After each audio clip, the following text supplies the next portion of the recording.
Financial markets పై పట్టు సాధించాలనుకునే వాళ్ళు Revanth conduct చేసే వెబినార్ కోసం ఈ నెంబర్ కి కాల్ చేయండి.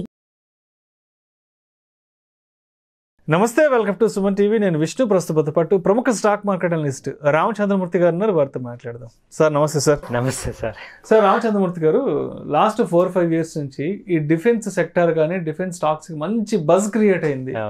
లాస్ట్ 4-5 years లో కూడా చాలా మంది డిఫెన్స్ సెక్టర్ వైపున దృష్టి కేంద్రీకరించడం చూసాను కూడా. ఎందుకంటే అంతకుముందు ఈ కోవిడ్ కంటే ముందు ఎక్కడా కూడా డిఫెన్స్ సెక్టర్ గురించి మాట్లాడుకోవడము, దాంట్లో ఇన్వెస్ట్మెంట్ చేయాలని ఆలోచన ఎక్కడా లేదు. బట్ 21-22 నుంచి బాగా బజ్ క్రియేట్ అయింది కదా. ఇప్పుడు ఎందుకో కానీ మార్కెట్స్ ఎంత ఆల్ టైమ్ హైకి వెళ్తున్నా కూడా, నిఫ్టీ 25,000 టచ్ చేసినా కూడా, సెన్సెక్స్ 81,000కి వెళ్ళిపోయినా కూడా, బట్ డిఫెన్స్ సెక్టర్ చాలా స్తబ్దుగా ఉంది, పెద్ద మొమెంటం లేదంటూ కూడా చాలా మంది ఎక్స్పర్ట్స్ చెప్తున్నారు. ఏమైంది అసలు డిఫెన్స్ సెక్టర్కి? డిఫెన్స్ సెక్టర్కి యాక్చువల్గా అయితే ఏమీ కాలేదండి. అయితే పీపుల్ యొక్క పర్సెప్షన్ షిఫ్ట్ అయింది. ఓకే. అంటే ఇప్పుడు కంపెనీస్ ఏమి అదే పర్ఫార్మెన్స్ చేస్తున్నాయి. సో కంపెనీస్ బ్యాలెన్స్ షీట్స్ బాగున్నాయి, ఆర్డర్ బుక్ బాగుంది. సో అయితే ఏమవుతుందంటే ఇన్వెస్టర్ యొక్క మూడ్ షిఫ్ట్ అవుతుంది. ఇన్వెస్టర్స్ యొక్క మూడ్ షిఫ్ట్ అయింది. సెక్టర్కి వచ్చిన ఇబ్బంది ఏం లేదు. ఎందుకంటే ఇప్పుడు మీరు లాస్ట్ టైం చూడండి, డిఫెన్స్ పెరిగినప్పుడు మన ఐటీ తగ్గింది. సో ఐటీ కంపెనీస్ మూడ్ తగ్గటం వల్ల వాల్యూస్ తగ్గాయి, కానీ ఆల్రెడీ అన్ని ఐటీ కంపెనీలు పర్ఫార్మెన్స్ బాగానే ఉన్నాయి. ఇప్పుడు మళ్ళీ ఇప్పుడు ఐటీ భూమిలోకి వచ్చింది. అలాగే ఫార్మా మొన్న ర్యాలీలో పార్టిసిపేట్ చేయలేదు. సో ఇప్పుడు ఫార్మా ర్యాలీలో పార్టిసిపేట్ చేస్తుంది. అంటే ఏమవుతుందంటే ఒక్కొక్క సెక్టర్ లీడ్ చేస్తూ ఉంటుంది అనమాట ఇండెక్స్ మూవ్మెంట్కి. అలాంటి సెక్టర్స్ మొన్నటిదాకా ఈ డిఫెన్స్ ఒకటి, రైల్వే స్టాక్స్ ఒకటి బాగా లీడ్ వచ్చాయి. సో ఆ తర్వాత ఏమైందంటే ఎప్పుడైతే వాల్యుయేషన్స్ ఎక్కువైపోతాయి అప్పుడు ఏమవుతుందంటే ప్రాఫిట్ బుకింగ్ జరుగుతుంది. సో దానివల్ల ఏమవుతుందంటే ప్రాఫిట్ బుకింగ్ ఎప్పుడైతే జరుగుతుందో కొంతకాలం ఆ ఇండస్ట్రీ ఇండస్ట్రీ మొత్తం కూడా స్తబ్దుగా ఉంటుంది అనమాట. మళ్ళీ క్వార్టర్లీ రిజల్ట్స్ మళ్ళీ రావటం, అలాగే వాల్యుయేషన్స్ మళ్ళీ అట్రాక్టివ్ వాల్యుయేషన్స్ దగ్గరికి రావటం మొదలు పెడితే మళ్ళీ ఎఫ్ఐఎస్, డిఐఎస్ వీళ్ళందరూ కూడా మళ్ళీ ఇన్వెస్ట్మెంట్ చేస్తుంటారు. కాబట్టి మనం ఇప్పుడు ఆల్రెడీ ఇన్వాల్వ్ అయ్యి ఆల్రెడీ ఇరుక్కున్న వాళ్ళందరూ కూడా కంగారు పడాల్సింది ఏం లేదు. మంచి సెక్టరే, ఎందుకంటే మంచి ఆర్డర్స్ ఉన్నాయి. సో నెక్స్ట్ 4-5 yearsలో పర్ఫామ్ చేసేది మళ్ళీ లీడింగ్ ఇదే. అంటే మంచి కంపెనీస్ ఉన్నాయి. ఇప్పుడు హాల్ తీసుకున్నాం అనుకోండి, ఓన్ ప్రైవేట్ వెహికల్స్ ఉన్నాయి, ఇప్పుడు ఏ ట్యాక్సీస్ వస్తున్నాయి, అవన్నిటికీ ఇవే తయారు చేస్తాం. అలాగే ఈ మెస్డాక్ ఉంది, షిప్ టు బిల్డింగ్. ఒక 1-2 months లేట్ అయిన ఆర్డర్స్ అన్ని రావాల్సిన ఆర్డర్ బుక్, విపరీతమైన ఆర్డర్ బుక్ ఉంది. సబ్మెరైన్స్ అన్ని తయారు చేయాలి. అలాగే ఏరోస్పేస్ సెక్టర్స్లో కూడా ఇవే కంపెనీస్ అక్కడ కూడా సపోర్ట్ చేస్తున్నాయి. కాబట్టి ఈ కంపెనీస్ అన్ని చాలా స్ట్రాంగ్. గవర్నమెంట్ కంపెనీస్ పెద్ద ప్రాబ్లం లేదు. ఇప్పుడు కొచ్చిన్ షిప్ యార్డ్ ఉంది, అది కూడా బాగా తగ్గింది. కాబట్టి ఇప్పుడు ఏంటంటే కొత్తగా ఇన్వెస్ట్ చేసేవాళ్ళు ఎప్పుడైనా సార్ మార్కెట్లో ప్రాఫిట్ రావాలంటే నేను అబ్జర్వ్ చేసింది ఏంటంటే తక్కువలో ఉన్నప్పుడే కొనుక్కోవాలి.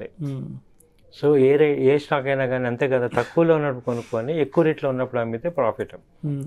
అంతేగాని ఇప్పుడు హై రేట్లో బాగా బజ్ ఉన్న సెక్టార్లో వెళ్ళే కన్నా బజ్ తగ్గిన సెక్టార్లో ఇన్వెస్ట్ చేసుకుంటూ అది ఒక 3-4 monthsలో మళ్ళీ అది మూమెంటం పికప్ అయినప్పుడు మనకు ప్రాఫిట్స్ వస్తాయి.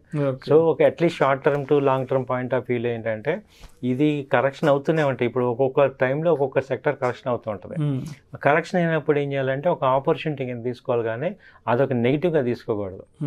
ఎందుకంటే ఇప్పుడు మనం తప్ప అందరూ సంపాదిస్తున్నారు. ఎఫ్ఐఎస్ సంపాదిస్తున్నారు, డిఐఎస్, ఎఫ్ఐఎస్, ఓన్లీ రీటైల్ క్లయింట్సే. మనకి ఈ లాజిక్ తెలియక మనం ఏంటంటే తక్కువ రేట్ ఉన్నప్పుడు కొనకుండా ఎక్కువ రేట్ ఉన్నప్పుడు కొన్ని లాస్ అవుతున్నాం. ఇప్పుడు సింపుల్ ఎగ్జాంపుల్, ఇప్పుడు యాక్సిస్ బ్యాంక్ ఉంది, బాగా తగ్గింది. సో అలాంటి కంపెనీస్లో మనం తగ్గినప్పుడు మనం ఫ్రీ అమౌంట్, అంటే మనకి టెన్షన్ లేని అమౌంట్, ఫ్రీ అమౌంట్, అప్పులు చేసి కాకుండా ఫ్రీ అమౌంట్స్ ఇన్వెస్ట్ చేసుకుంటే మళ్ళీ అవి మంచి ప్రాఫిట్స్ వస్తాయి. సో సేమ్ లైక్ డిఫెన్స్ కూడా ఇప్పుడు మీరు ఫండమెంటల్గా చూసుకోండి, మీరు బ్యాలెన్స్ షీట్ చూడండి, ప్రాఫిట్ లాస్ స్టేట్మెంట్ చూడండి, మీకు క్లియర్గా అర్థమవుతుంది ప్రతి కంపెనీలో ప్రాఫిట్స్ ఉన్నాయి. కాబట్టి అది ప్రాఫిట్స్ ఉన్నప్పుడు ప్రాఫిటబుల్ కంపెనీ అండర్ వాల్యూ వచ్చినప్పుడు ఎంటర్ అవ్వటమే కరెక్ట్ స్ట్రాటజీ. సో ఈ టైంలో మేము సజెస్ట్ చేసేది ఏంటంటే ఇది అండర్ వాల్యూలో ఉంది, ప్రాఫిట్స్ ఉన్న కంపెనీస్, కాబట్టి ఇందులో ఇన్వెస్ట్ చేయడం ద్వారా మంచి లాంగ్ టర్మ్ వెల్త్ క్రియేట్ చేసుకోవచ్చు.